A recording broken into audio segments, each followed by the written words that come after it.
Hey, it's Sydney, and welcome to my reading log for June of 2023. So, first of all, I'm going to be starting with new releases that I read in this month. First of all, starting with Shonen Jump. This is the final volume of Tista by Tatsuya Endo, the creator of Spy Family. I really enjoyed this. A lot of people have been giving it flack, not fans of the story. I think it was an interesting story. Nothing extremely deep, of course, but it's nice seeing Spy Family's author doing things other than Spy Family, but of course this one was before Spy Family. It's definitely darker than that series, but it's enjoyable to me. In 2 volumes, not really much of a commitment. Next up, we have One Piece Volume 103. I don't really talk too much about some of these later volumes, especially in long-running series, because I want to avoid spoilers as much as possible, even though big spoiler on the cover. Wano's getting crazy. It's about near the end of Wano. That's as much as I want to say. I am excited whenever one of these comes out. I read the series week to week on the Shonen Jump app whenever it comes out, and I pick up these volumes as soon as I can and reread them because One Piece is probably my favorite series ever, so that's always good. It's always fun. I love the SBSs and the new volumes too. Next up, we have Volume 5 of Mission Yozakura Family. This is getting more enjoyable for me by the volume. It's just a gag action series centering around a family of assassins, basically, and a boy that gets kind of married into that family. And it's about him learning to be an assassin as well. But this volume, it did have a fun story with the dog here, and I'm really happy about that because I love dog characters in anime and manga. They're super fun and cute.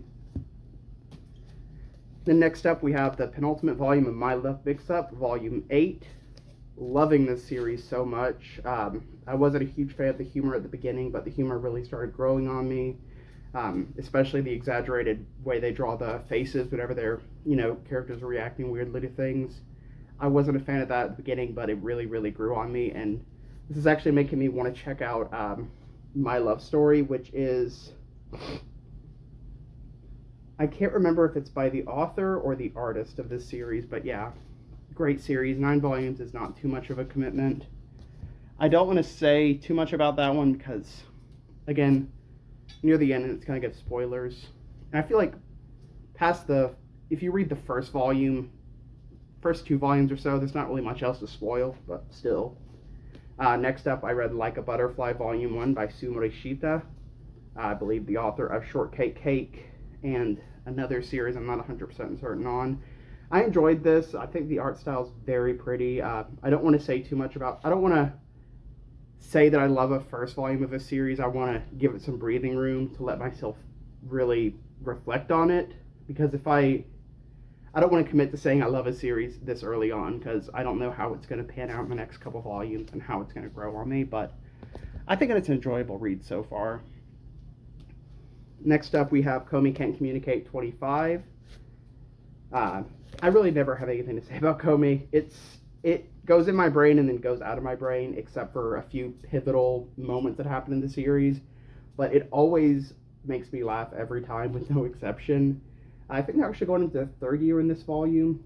Oh yeah, and we do have stuff with Komi not really fitting in with a certain classmate. I don't remember if that's this volume or the previous one, but yeah, I like the dynamic of some people actually not being super in love with Komi. Speaking of, I actually did pick up this figure this month. I put on her the silly face she makes instead of the serious one. She's really, really pretty. It's probably one of the more expensive figures I've gotten, and I'm super happy to have her in my collection. Next, I'm going to be covering Free Run Volume 8.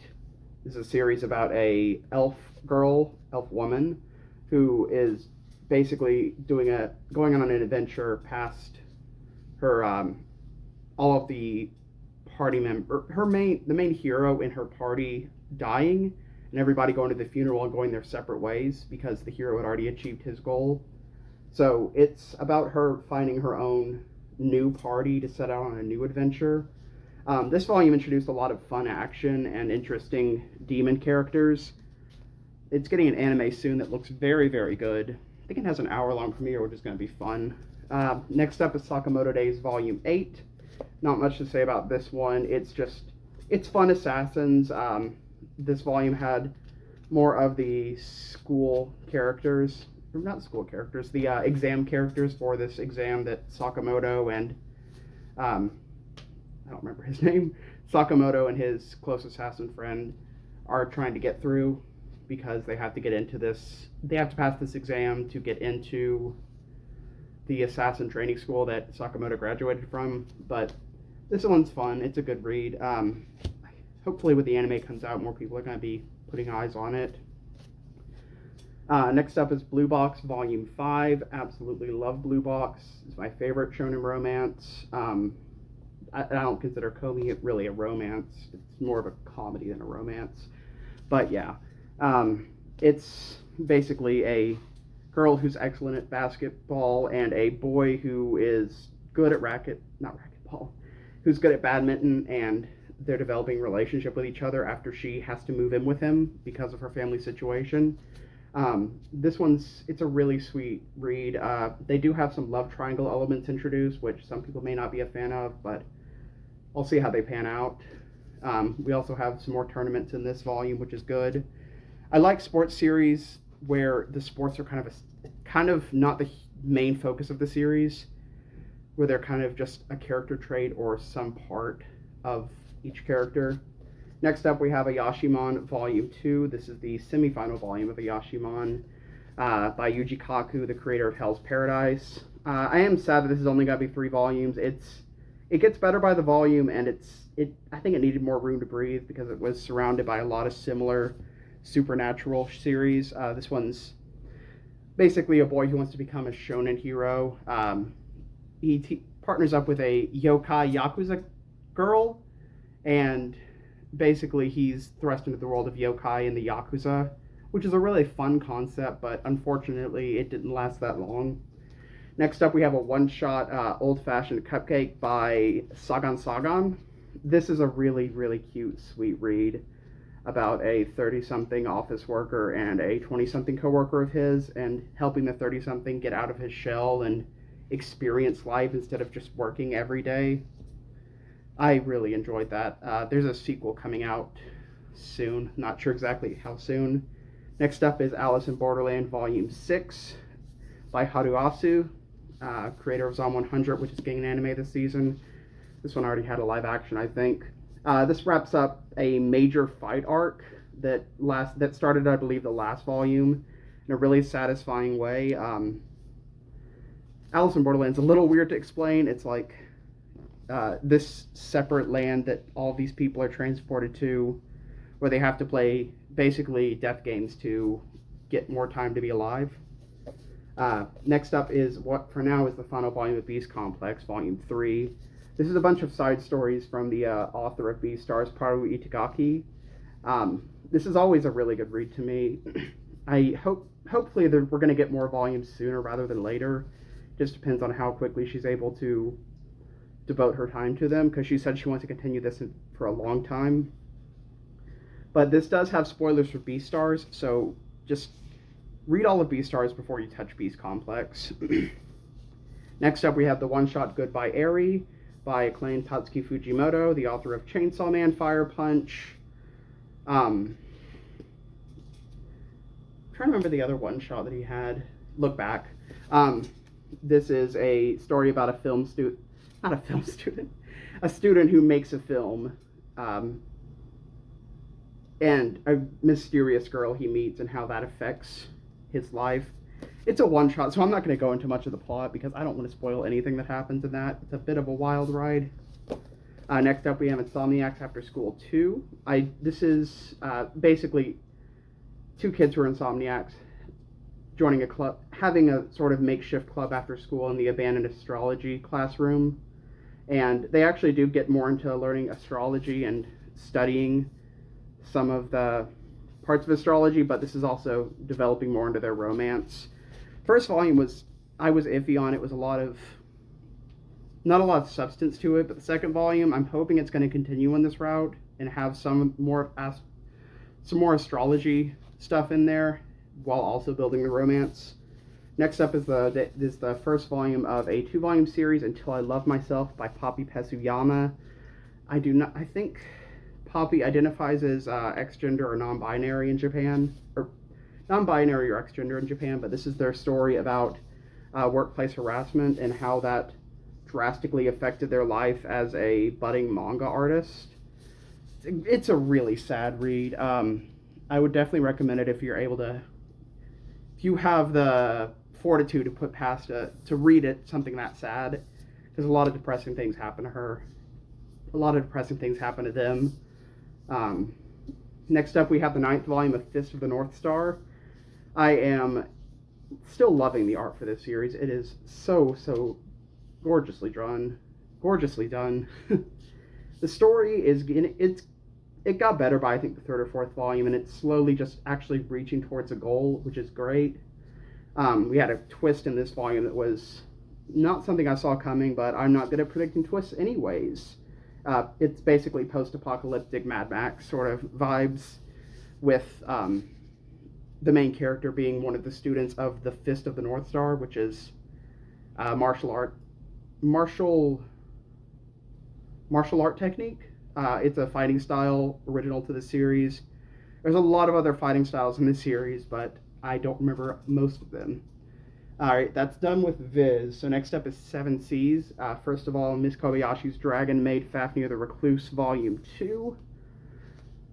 Now, this volume did cover a lot of content that wasn't in the anime for the main Kobayashi series, which I was super happy about, because the previous volume definitely had mostly stuff from the anime in a worse art style, which I wasn't that keen on. But it's an alright series. I just wanted to pick it up because I love Fafnir in the anime. Next up, we have The Weakest Tamer Began a Journey to Pick Up Trash, Volume 3. Yes, this is the manga. I don't read light novels. This volume, I believe, ended with the main character kind of reaching some sort of goal to their journey, or coming up with some sort of goal to their journey aside from just running away from an abusive village. She's basically a character who was deemed to be skillless at birth. She doesn't really have any outstanding skills aside from one she developed on her own, but she does tame a slime that eats trash and eats potions and gets stronger with her. So next up we have Futari Escape 3. This is a Yuri series about 2 girls who are basically trying to escape the burdens of work. One of the girls doesn't really have a job, and the other girl's a manga artist, and it just journeys them procrastinating and going to places in Japan to put off having to work. This series had a lot of really fun visual gags in it. I wasn't too excited about the first volume. The second and third are really good, and I'm a little sad to see it ending, and I think the next couple volumes. Next up, we have Don't Call It Mystery, Volume 1-2 by Yumi Tamura, the creator of Basara and 7 Seeds. This is a great mystery series so far by an acclaimed artist and author. It's a very dialogue-heavy read, so it took me a long time to get through.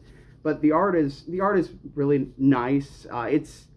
It does have a bit of simplicity to it. It's not like elaborate art, but I think it does a really good job of portraying the characters and their emotions. It's basically this guy who has the devil's luck and is essentially roped into all of these murders and crimes that he did not commit or had anything to do with, but he ends up working to help solve them anyways. It's really fun, a really good series. It's very wordy though, so not a light read. Next up, we have Polar Bear Cafe Collector's Edition Volume 2. This volume had a lot of otters in it, like I mentioned in my collection video, which I was happy about, very happy about. It's just a cute polar bear running a cafe and his panda friend, and basically them just living their lives. It's a really cute, fun read. It's only 5 volumes, I think, so it's not a commitment either. Next up, we have My Stepmother and Stepsisters Aren't Wicked. This is I believe it's a shoujo series about kind of like a Cinderella sort of story, except for she sees all of her stepmother and stepsisters' actions and thinks they're going to be wicked, and it turns out they're doing something really, really nice. They just have a weird way of expressing themselves. The first volume was all right. I was pretty hyped about it by a friend, but I'm hoping it gets better the more volumes it goes on, as a lot of these shoujo series tend to. I'm also hoping we get more development on the plot, because there was something hinted near the end of this volume that I don't want to say too much about, but it would be an interesting plot twist. Next up, we have The Masterful Cat is Depressed Again Today. The anime began for this season. It is a black cat adopted by a overworked office worker who basically just somehow turns into an anthropomorphic cat who does all of her work for her at home, which is like cooking, cleaning, all that sort of stuff. It's a really, really fun, cute gag series. Not gag series, but cute gag comedy style series with a lot of just housekeeping elements to it. It's like Yakuza, Way of the House Husband, but the main character's a cat and is also not an ex-Yakuza. So it's very good.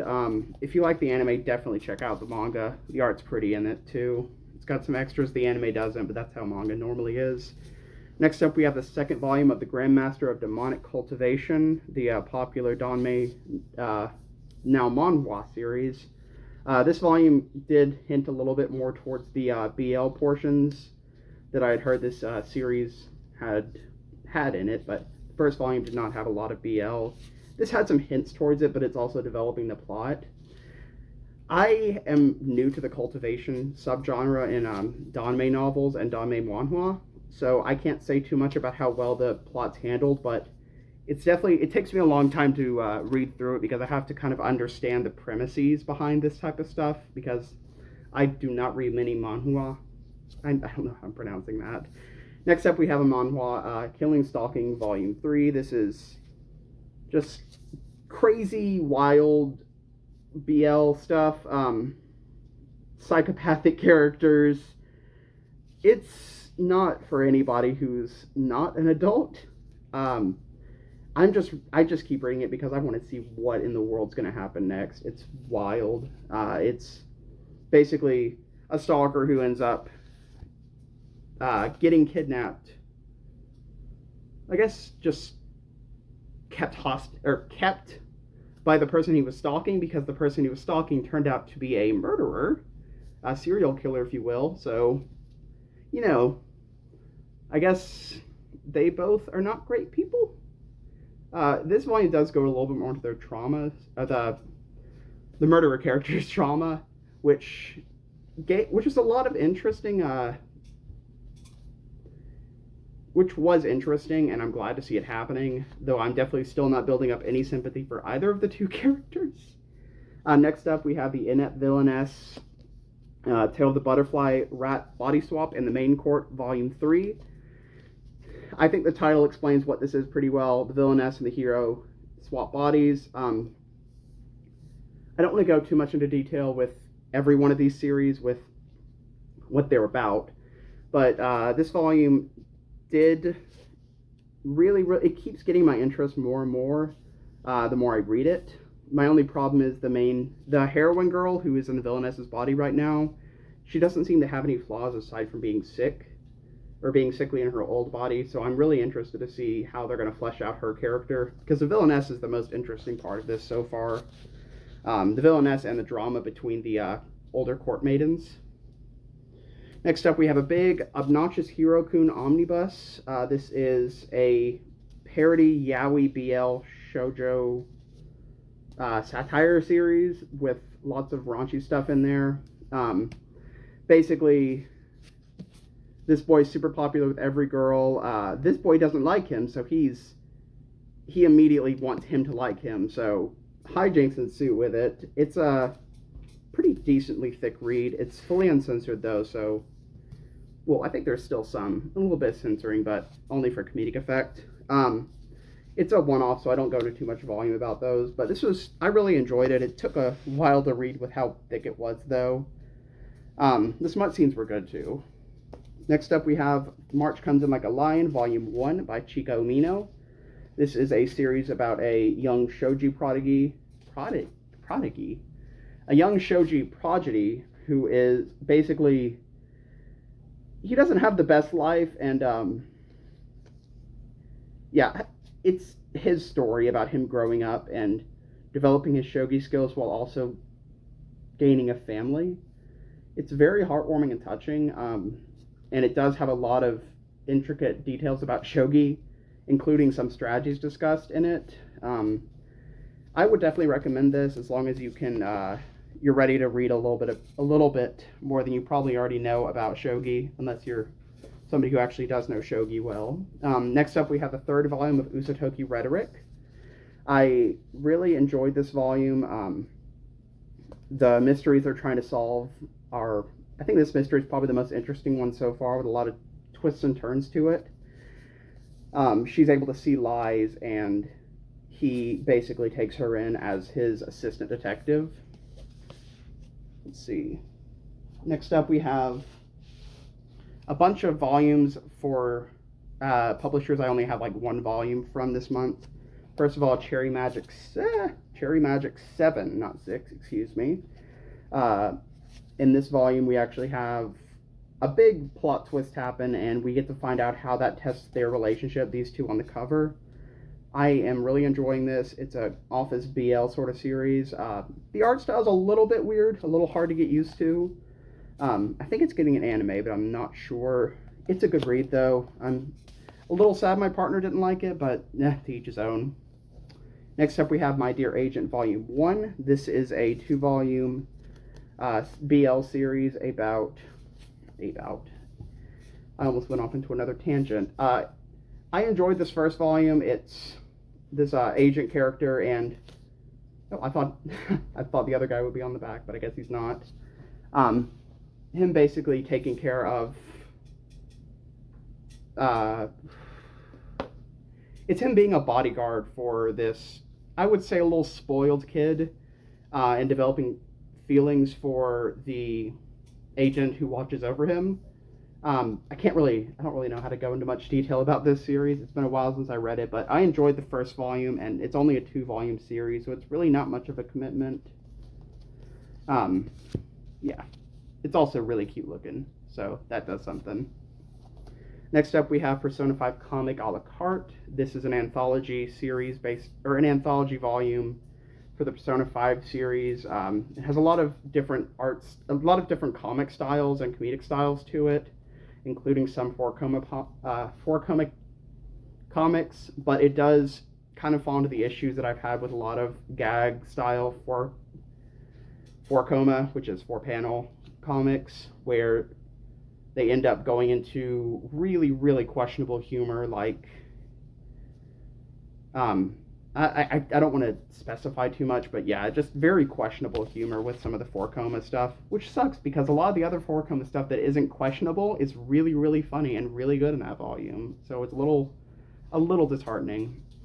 Lastly, for 1-volume publishers, I have Minami's Lover. This is a hardcover printed by Fantagraphics. Let's see, I don't remember the author's name. Shungiku Uchida. This is a gorgeous printing, as I showed in my collection video. A series about a young girl who gets shrunk to the size of a small doll, and her being taken care of by her boyfriend. It's a raunchy sex comedy. I would say you have to be in your late teens or older to read it. It does get a little bit raunchy. I mean, it's a sex comedy, so it's going to, but it's enjoyable. I liked it. I didn't love it, but I did like it a lot. And I think it's great that some of these older shoujo series are getting printed over here for the first time. So next up we have Kodansha and Yin Press. So I am going to start with Yin Press with Sotos Volume 2. I just found out the 3rd volume is going to be the last one, and I'm sad about that because the way their relationship is developing is really, really fun. I love the dynamic of somebody who just doesn't want to admit they care about the other person, and that's definitely what's going on here. It's also a BL set in Thailand, which is definitely not something I've read before. There's not a lot of series set in Thailand I can think of off the top of my head. Next up, we have The Princess of Convenient Plot Devices 2. This is yet another fun villainess series. This girl reincarnated into a world of BL where almost all the guys are gay, which is really, really fun and a cute turn on the villainess subgenre. A lot of these villainesses do end up just kind of being okay in the first volume and developing political intrigue as they go on, and that's kind of what happens to this one. She is trying to find a boy or a man to be her partner, but most of them are gay, so it's a little bit hard. Next up, we have the 7th volume of Dark History of the Reincarnated Villainess. This series is just, I don't know what's going on with it anymore. It feels like every couple of volumes, the main character will be like, oh, I forgot about this major plot thing that I wrote in my original story that I've been reincarnated into. And it gets more confusing, but they also did introduce, and I think this volume or the previous one, some people that might be tampering with the story and changing things around, which is going to be some interesting intrigue to continue the series. Let's see. Next up is the debut volume of Yokohama Station SF, the manga.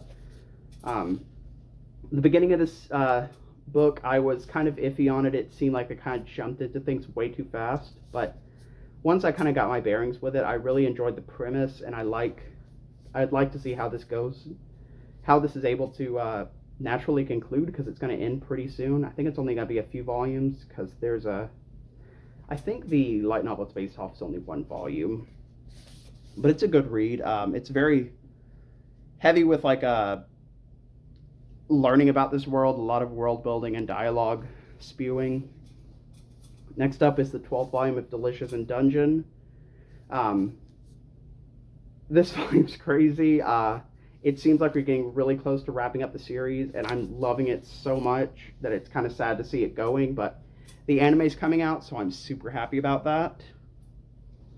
Next up, we have the debut volume of The Essence of Being a Muse, which is a 3-volume series that is very sad so far, but I am excited. I'm hopeful that it gets happier as it goes on, as we get to see this girl's journey to hopefully realizing her dream of going to an art school finally and making something of her life. Next up, we have The Horizon by, is it just JH? I think so. This is the only Ise press I have. Yeah, the only Ise press I have for this month. This one also starts really, really dark. It does seem to lighten up a little bit, but not really much. It's just a depressing, dark world after basically everything dies, except for a few people. And it's kind of like a post-apocalyptic sort of story, but a very down-to-earth one with a lot of serious human drama to it. I really, really enjoyed it. So next up we have Bloody Sweet, the first volume of Bloody Sweet. It is a manhwa. I think it was not sure if it was a webtoon or not. Basically it's a vampire story, a vampire romance. I really love the main vampire character though. He's so goofy and fun. Yeah, it's really cute and sweet. The main girl's kind of a bit of a recluse, gets bullied a lot, so it's nice to see somebody coming in and helping her with her life. Next up, we have The Abandoned Empress, Volume 5. This is reaching, I think, the middle of the series. Like I said with the other villainess series, even though I don't know if this is a villainess or not, it's building up more political intrigue as the volume goes on.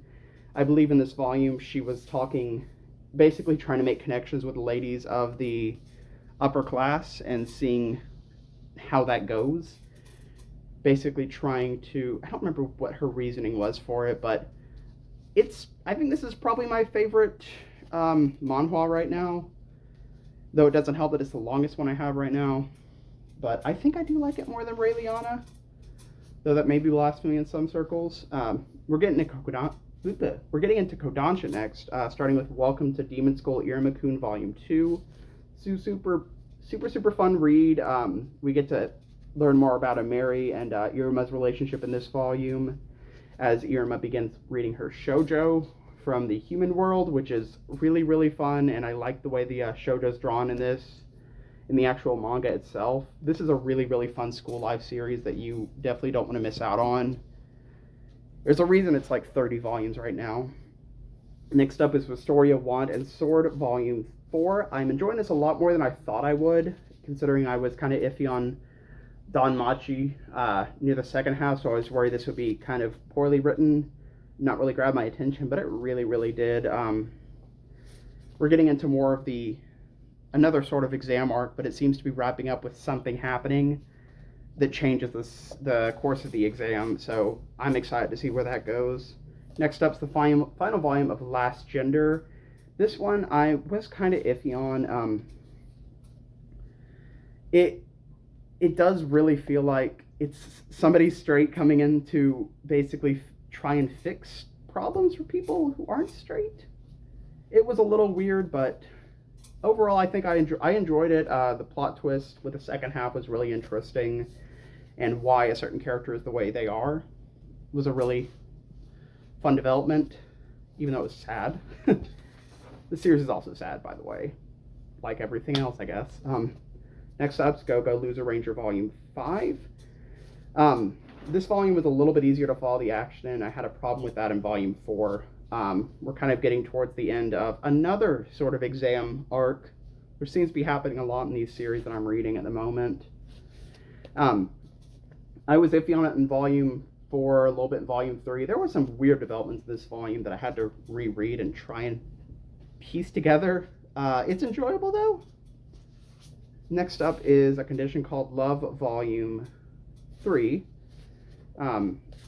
This one's really good. It's a great shoujo romance. Though I'm not sure how I feel about the main guy getting a little bit clingy and jealous. I'm not sure how that's going to develop. I also hate the way this volume feels on my fingers. But it's a good shoujo so far. I don't want to say too much about loving it just because it's really early on. Next up is In the Clear Moonlit Dusk, Volume 4. This is probably one of my favorite ongoing shoujo right now. Beautiful art, very sympathetic characters. Though again, with this volume, it seems like the main guy is getting a little bit clingy and jealous, which I'm not a huge fan of, but hopefully it's handled well and he is able to kind of move past that. Oh yeah. Next up, we have Shonen Note Volume 4. This is a fantastic series. I would recommend most people need to read this. It's a really underrated series about a young boy who loves to sing, joining an opera in his school choir, and it's a coming of age sort of a story about that boy experiencing friendship and learning about his vocal talents. Lastly, from Kodansha's Rent a Girlfriend, Volume 19.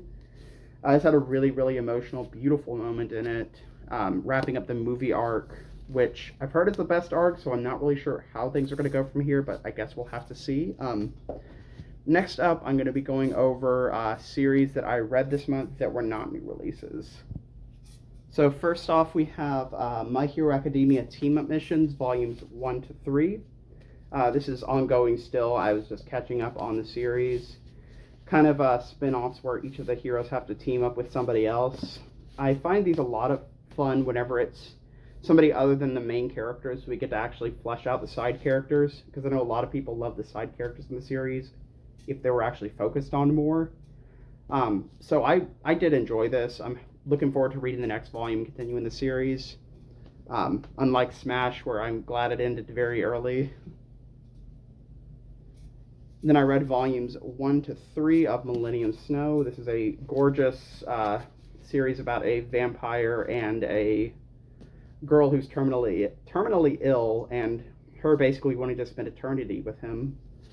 This is by the creator of Ouran High School Host Club, which I don't like, but I love this series. I was more of a fan of the first few volumes than the actually the first 2 volumes and the last 2 volumes, because apparently these first 2 were done, and then there was a 10-year hiatus between 2 and 3, and then 3 and 4 was like a normal release cycle. But it feels like 1 and 2, they have that kind of raw art style that I enjoy a lot more than the polished art style that's in 3 and 4.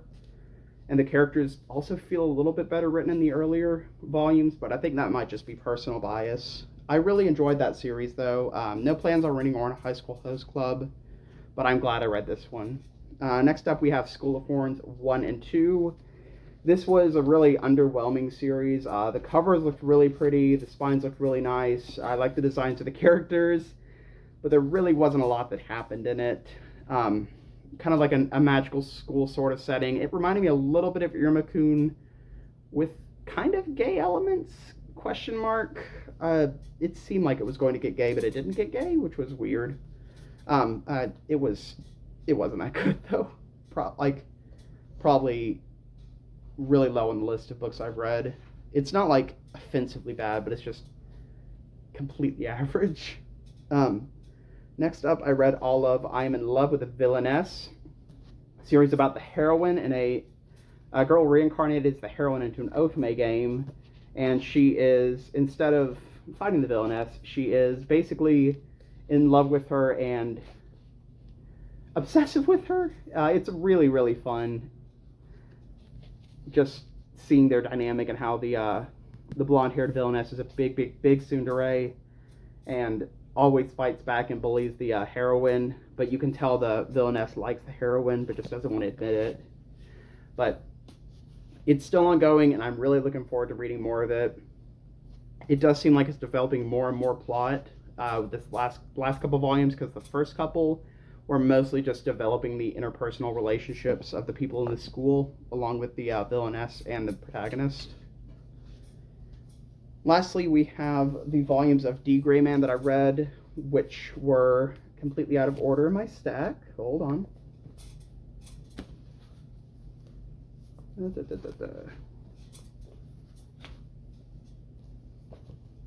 There we go. Last 5 volumes of D. Gray Man that I was able to read this month, or in June at least. In this series, this I believe wraps up the arc on the arc, and we begin the events after the arc. The beginning of the series I really, really loved. It got a little weird from volume 3 onwards. I'm still iffy on how I feel about it. I think I'm enjoying them as I read them, and I'm enjoying... I feel like I enjoy it more when it's less like these massive stakes, especially because it doesn't feel like they've been built up too much. Like, it just feels like they were kind of just dropped in just this massive conflict, which maybe I'll like it more as it goes on, but as it stands now, I do prefer when it's a lot more down-to-earth conflict, and these singular battles kind of building up to a greater foe. But I think that might just be personal bias. I do still really enjoy reading these. I think the characters are well written and they're fun, the way they bounce off of each other. But with that in mind, I believe that's everything that I read for June of 2023. So thank you so much for your continued viewership and support, and I hope y'all had a good gay month. Talk to you later.